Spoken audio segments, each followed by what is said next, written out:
नाज़रीन, सिंध जे 24 ज़िलनि ते 63 तकनि ते ज़िमनी मकानी चूंडुनि लाइ पोलिंग जारी आहे। कराची जे 7 ज़िलनि जी ऐं 15 वार्ड्स जे 26 तकनि ते नंढी मकानी चूंड लाइ पोलिंग जो अमल जारी आहे।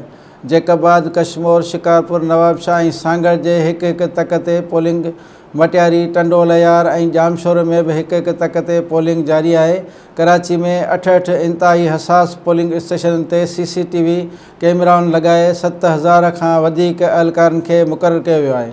हैदराबाद में 10 तकनि ते वोटिंग जारी आहे। नौशरो फिरोज़, दादू ऐं ठटे में 3 तकनि, घोटकी, सखर, खैरपुर, बदीन ऐं सिजावल जे 2 तकनि ते पोलिंग जो अमल जारी आहे। जैकबाद, कंदकोट ऐं नवाबशाह में हिकु हिकु तक ते वोटिंग थी रही आहे।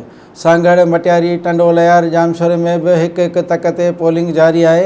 सूबाई इलेक्शन कमीशन जो चवणु आहे त पोलिंग सुबुह जो 8 वॻे खां शाम जो 5 वॻे ताईं बिना कंहिं वक़फ़े जे जारी रहंदी। सिंध जे 24 ज़िलनि में कुल 4049 पोलिंग स्टेशनूं क़ाइमु कयूं वयूं आहिनि।